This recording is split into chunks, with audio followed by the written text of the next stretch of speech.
투자 매력도에 대해서 좀 보시겠습니다. 우선 첫 번째로 좀 주가가 애매하게 하방이랑 닿아 있습니다.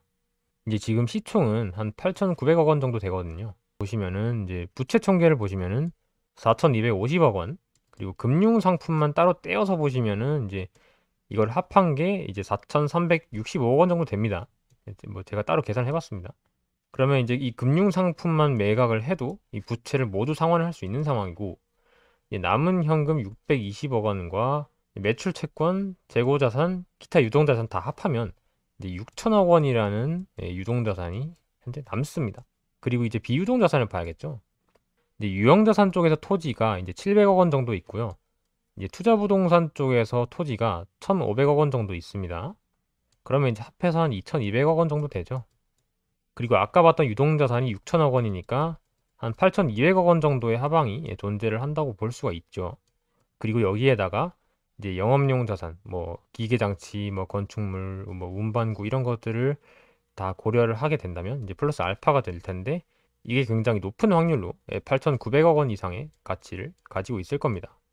사실상 이제 갖고 있는 것만으로도 지금의 밸류에이션을 설명할 수 있기 때문에, 굳이 비유를 하자면 이제 알 낳는 암탉을 알 못 낳는 병 걸린 암탉의 가격으로 팔고 있는 거라고 볼 수 있죠.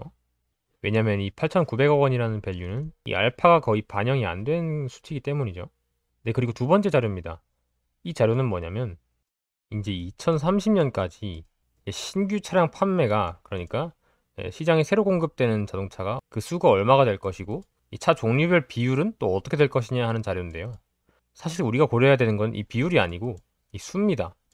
그러니까 결국에는 이제 지구에 차가 많이 굴러다녀야 이 축전지를 많이 팔 수가 있는 거거든요. 납축전지 말입니다. 아, 그리고 참고로 전기차에도 납축전지가 들어갑니다. 일부 차량은 제외하고요. 자, 그러면 이제 모든 차량에 이 납축전지가 들어가냐 하는 그런 궁금증이 드실 텐데, 그거에 대해서 말씀을 드리겠습니다. 네, 거기에 대해서 답변을 드리려면 아시는 분은 굉장히 지긋지긋해 하시겠지만 이제 ISG 시스템에 대해서 말씀을 드려야 되는데요. 이 ISG는 이제 아이들, 굉장히 게으른 스탑앤고입니다. 네, SNG. 이건 뭐냐면 정차 시에 엔진 시동이 자동으로 꺼졌다가 브레이크에서 발을 떼면 자동으로 엔진 시동을 걸리게 하는 기술이죠. 그러니까 뭐냐면 연료 소비를 줄여주고 시동을 잠시 끄는 것이기 때문에 배기가스도 덜 나오겠죠. 근데 이 시스템을 위해서는 이 AGM 배터리가 필요합니다. 이제 이 AGM 경리판은 뭐냐면 AGM 배터리에 장착되는 부품인데요. 보시면은 이제 양극과 음극을 분리하고 전해액의 흡수 기능이 있기 때문에 충전으로 인해 발생하는 수소와 산소가스를 최대한 경리판 내부에서 가스 대결 반응을 유도하여서 전해액 손실이 없게 하는 효과가 있다. 아, 그러니까 충전할 때 가스가 나오는데 그 가스를 이 배터리 밖으로 못 빠져나오게 해서 이제 방전할 때 가스가 재결합하도록, 그러니까 전해질이 이제 보존이 되도록 하는 그런 기술이구나 하는 거를 우리가 알 수 있습니다. 그러니까 전해액이 이제 배터리 내에서 계속 보존이 되니까 뭐 수명이 늘어날 거라는 생각을 자연스럽게 할 수 있죠. 그래서 이거에 대해서 제가 조금 더 찾아봤습니다. 오른쪽에 이제 시장 전망 자료는 그냥 참고를 해주시고요. 네. 네, 어쨌든 이제 AGM 배터리는 일반 납축전지에 비해서 수명은 3배 정도고요. 그다음에 충전 속도도 약 4배 정도 빠르다고 합니다. 근데 이제 가격이 이제 2배에서 3배 정도로 비싼 거죠. 네, 성능 대비해서 가격이 2배, 3배면 굉장히 어찌 보면 기술 발전이라고 볼 수 있는 거죠. 네, 여기에 대해서 조금만 더 말씀을 드리면, 제가 아까 충전할 때 가스가 밖으로 안 나간다고 말씀을 드렸죠. 근데 이게 어떤 나비 효과를 일으키냐면, 충전할 때 가스가 안 나간다는 소리는 이제 외부 기체도 이제 배터리 내부로 안 들어온다는 소리인데요. 이 말은 뭐냐면 외부 기체에 섞여 있는 불순물이 이 배터리의 성능을 저하시키지 않는다는 소리입니다. 이 불순물이 실제로 일반 납충전지에서는 이 납이 있죠. 이 납에 달라붙어 가지고 이 화학 반응을 굉장히 방해를 하거든요. 그래서 이제 배터리의 성능이 떨어지는 거고요. 근데 게다가 이제 자동차는 덜덜덜덜 떨리죠. 이 불순물이 이 극판을 굉장히 막 비비면서 손상을 주면은 배터리 수명이 굉장히 빨리 죽는단 말이에요. 근데 이런 거를 방지시켜 주는 게 바로 이 AGM 배터리의 특징이라고 볼 수 있습니다. 근데 실제로 이제 논문도 찾아봤는데 이 AGM 배터리는 이제 ISG, 그러니까 아이들 스탑 앤 고, 갑자기 이제 시동을 걸어야 되는 거니까 굉장히 강한 전압 출력이 필요하잖아요. 이 ISG 시스템을 위해서는 이제 기존의 납축전지는 좀 별로였는데 이 AGM 축전지는 굉장히 적절하게 쓸 수 있다라는 연구 결과도 존재를 합니다. 근데 웃긴 건 이제 이 ISG 시스템에 대해서 굉장히 이제 여론이 안 좋습니다. 네. 제일 짜증나는 옵션입니다. 대한민국 90% 차주들이 시동 걸자마자 꺼버린다는 기능이 굉장히 이제 아까 말만 들었을 때는 굉장히 좋은 기능이었는데 뭐 대부분 꺼버린다고 하니까 이게 뭔가 싶죠. 네, 사실 얼마나 많은 비율로 이 ISG 옵션이 이제 들어가 있는지를 여기서 찾을 수 있는데요. 네, 제일 빼고 싶은 옵션 1순위라는 건 뭐냐면 강제라는 소리입니다. 사실상 이제 자동차 메이커 입장에서 이제 환경 규제에 대한 어떤 기준을 만족하기 위해서는 이 ISG 시스템을 도입할 수밖에 없는 거거든요. 이제 비용 부담은 차주가 내고 이제 환경 규제는 이제 현대차, 기아차가 이제 만족을 시키는 거고 이제 현대기아한테는 하나도 이제 부담이 안 되는 그런 옵션인 거죠. 네, 굉장히 짜증나긴 한데 어쩔 수가 없습니다. 배출가스 규제가 하도 강하기 때문에 이런 거는 이제 어쩔 수가 없는 거죠. 그리고 이게 결국에는 이제 차주들의 연료를 아껴주는 거라서 이제 이거를 현대기아차가 이 비용을 대라고 하는 거는 또 이제 좀 명분에 안 맞는 거죠. 이제 10년대 초반쯤에 이제 디젤차 위주로 이제 도입이 됐다가 이제는 이 가솔린 차량도 이제 거의 의무 옵션으로 추가되고 있는 것이 이 ISG 시스템입니다. 근데 이 ISG 시스템을 돌리려면 이제 일반 납 배터리는 못 쓰고 이제 AGM을 쓸 수밖에 없는 거죠. 그래서 이제 납 배터리는 그래서 이제 납축전지가 아직까지 죽고 있지 않은 이유가 바로 여기에 있습니다. 그리고 실제로 이제 AGM 배터리 가격을 보시면 95A C, 80A C, 60A C 이렇게 있는데 이게 전부 다 이제 차량용 12V짜리 AGM 배터리입니다. 이거의 가격대를 보시면 이제 95는 이제 12만 원대, 80은 11만 원, 60은 이제 8만 원대에 형성되어 있습니다. 네, 그리고 이제 대항마인 12V짜리 리튬 전지의 가격을 보시면 엄청 비싸죠. 네, 80만 원 합니다. 아까 이제 12만 원에 비해서 거의 뭐 곱하기 6이죠. 근데 이게 이제 120A시니까 뭐 성능 아까 95에 비해서는 한 20%더 좋은 거니까 결국에는 뭐 네, 한 6배 정도가 딱 적당한 그런 배수라고 저는 보이긴 하는데 그래도 이제 엄청 비싼 모습입니다. 그리고 아래 거는 이제 3A신데 뭐 86,000원 합니다. 사실 뭐 이건 차량용은 아닌데 이제 소형적으로 가면 훨씬 더 비싸지죠. 네, 그래서 이제 리튬이온 배터리가 이 AGM 배터리를 대체할 수 없는가 한 그런 의문에 대해서는 저는 굉장히 가능성이 높지 않다라고 저는 보고 있는데요. 근데 실제로 테슬라의 경우에는 이 좀 플래그십 모델이죠. 이 테슬라 모델 S랑 모델 X에 한해서는 이제 이 SRI 납산 배터리를 이 리튬이온 배터리로 실제로 교체를 했는데요. 네, 여기서는 제가 아까 말씀 안 드렸지만 이 SLI 배터리가 제가 아까부터 계속 말씀드린 차량용 배터리입니다. 이 S는 이제 스타트고요. 이 L은 이제 라이팅, 이제 불 켜는 거죠. 이제 I는 이제 점화죠. 이제 뭐 히터나 에어컨 이런 거.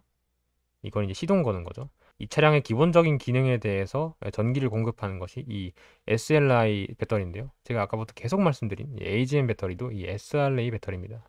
아무튼 이거를 이제 리튬이온 배터리를 바꿨다는 소리인데 S 모델이랑 X 모델에만 이걸 적용한 거니까 세계적인 추이라고는 볼 수 없지만 뭐 모델 S나 모델 X 차주들은 거의 뭐 부자들이기 때문에 뭐 이 정도 지출은 할 수 있지만 이제 모든 사람들이 부자는 아니잖아요.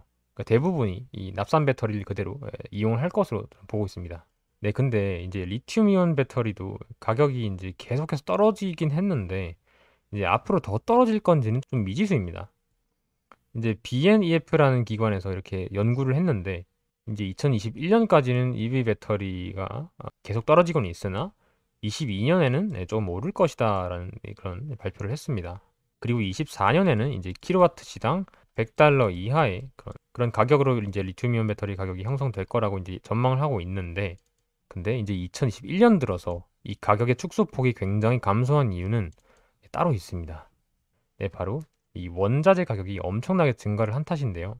네, 이유를 말씀드리면 과거에는 이 전기차가 많이 안 쓰이면서 이제 리튬 배터리 생산 기술은 발전하죠. 근데 이 리튬이랑 코발트 수요는 거의 뭐 변화가 없죠. 왜냐면 이제 전기차가 많이 안 돌아다니니까. 그래서 이제 그 당시에는 리튬 가격이 그대로였습니다. 그렇기 때문에 이제 생산 기술에 의해서 이제 리튬 배터리 생산 비용이 감소를 하는 게 굉장히 급격하게 이루어진 거죠. 원자재 가격 상승이 별로 없었기 때문이죠. 근데 최근에는 리튬과 코발트 가격이 굉장히 빠르게 상승하고 있습니다. 이제 이게 니켈, 탄산 리튬, 코발트, 망간 이런 순인데요. 실제로 이제 리튬 배터리의 생산가가 이제 $60 per 킬로와트 시면은 이제 내연기관 대비 전기차가 손익분기에 다다른다라는 그런 얘기를 하는데, 사실 뭐 원자재 가격이 이렇게 오르면은 이거는 거의 꿈 같은 이야기죠. 근데 사실 작년에 이제 $100 per 킬로와트 시 미만으로 이제 리튬 배터리 가격을 낮출 것이다라는 그런 로드맵을 발표를 많이 했는데, 실제로는 이제 르노랑 포드 같은 회사는 30년까지 이제 $80 정도를 현실적인 걸로 보고 있습니다. 그러니까 이거를 보시면 리튬 배터리 가격이 엄청 낮아져서 이 에이젠 배터리를 사장시킬 수준은 거의 뭐 오지 않는다라고 이해를 하시면 되겠죠. 네, 그래서 현재 시장은 어떻게 하고 있냐면, 코발트가가 하도 비싸지니까 코발트를 안 쓰는 이제 리튬 인산철 배터리를 조달을 하고 있습니다. 실제로 이제 테슬라가 이제 우리가 흔히 알고 있는 그 LCM 양극재를 이용을 하는 그런 이제 3원계 리튬이온 배터리를 쓰는 게 아니라 이제 이런 인산철을 이용한 배터리의 사용 비중을 늘리겠다라고 이제 얘기를 하면서 이제 중국의 배터리 업체들과 계약을 하고 있는데요. 네, 실제로 이제 리튬 인산철 배터리는 이제 수명이 리튬 이온 배터리보다 더 길고요. 근데 이제 에너지 밀도가 안 좋기 때문에 동일 용량 대비 무게가 좀 더 많이 나간다. 부피가 좀 더 크다. 라는 그런 단점을 가지고 있는 그런 배터리입니다. 그러니까 뭐 납축전지랑 이제 리튬 이온 배터리의 뭐 중간 단계쯤 되는 그런 배터리라고 이해를 하시면 됩니다. 네, 근데 이 정도도 뭐죠? 결국에는 44만 원이나 하죠. 굉장히 비용적인 측면에서 에이젠 배터리에 대항하는 그런 배터리는 아직까지는 이제 없는 걸로 그렇게 이해를 하시면 됩니다. 네, 그래서 이제 종합적으로 봤을 때, 사실 뭐 과거에는 거의 뭐 PBR 0.5 수준, 진짜 완전 옛날에는 어느 정도였냐면 0.16배 정도 했습니다. 네, 그러니까 거의 뭐 최근 최고점이 이제 14만 원인데 옛날에는 1,400원 했으니까 이건 10배거가 아니라 거의 뭐 100배거죠. 사실 뭐 굉장히 대단한 기업이긴 한 건 사실인데, 제가 볼 때는 뭐 이 정도면 세방전지 시총 한 뭐 9천억 정도니까, 이 정도에서 이제 PBR이 0.8배면은 뭐 그렇게 뭐 사실 낮은 편이긴 한데, 그렇다고 막 하방이 단단한 수준은 아니거든요. 그리고 개인적으로 이제 리튬 배터리에 셀을 제작하는 것이 아닌 이제 팩을 생산하고 있기 때문에, 제가 볼 때 이제 골판지 쪽에서 테림 포장 이상의 사업이 되기는 좀 힘들지 않나 하는 생각이 있고요.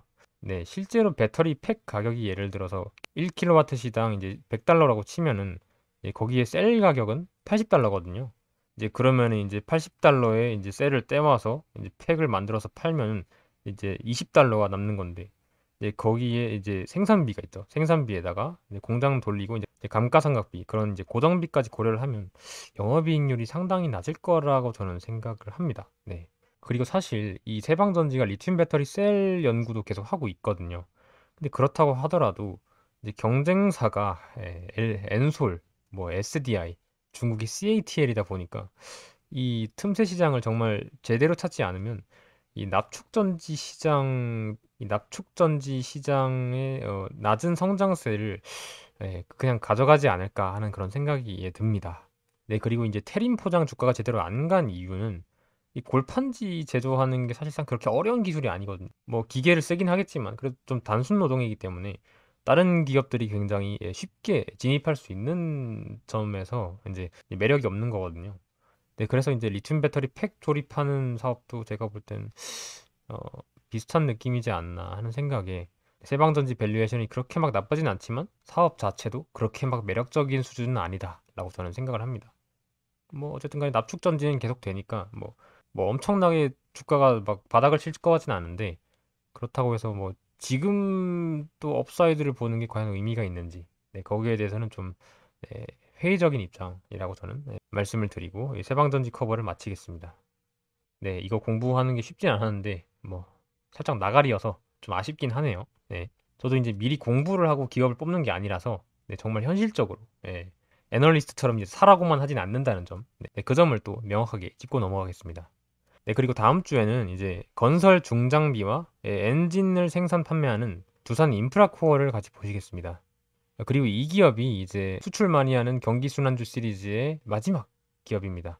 이제 이 두프라코어 커버가 끝나게 되면 이제 본격적으로 불마켓 대학교 컨텐츠가 시작이 되니까 많은 기대 부탁드립니다.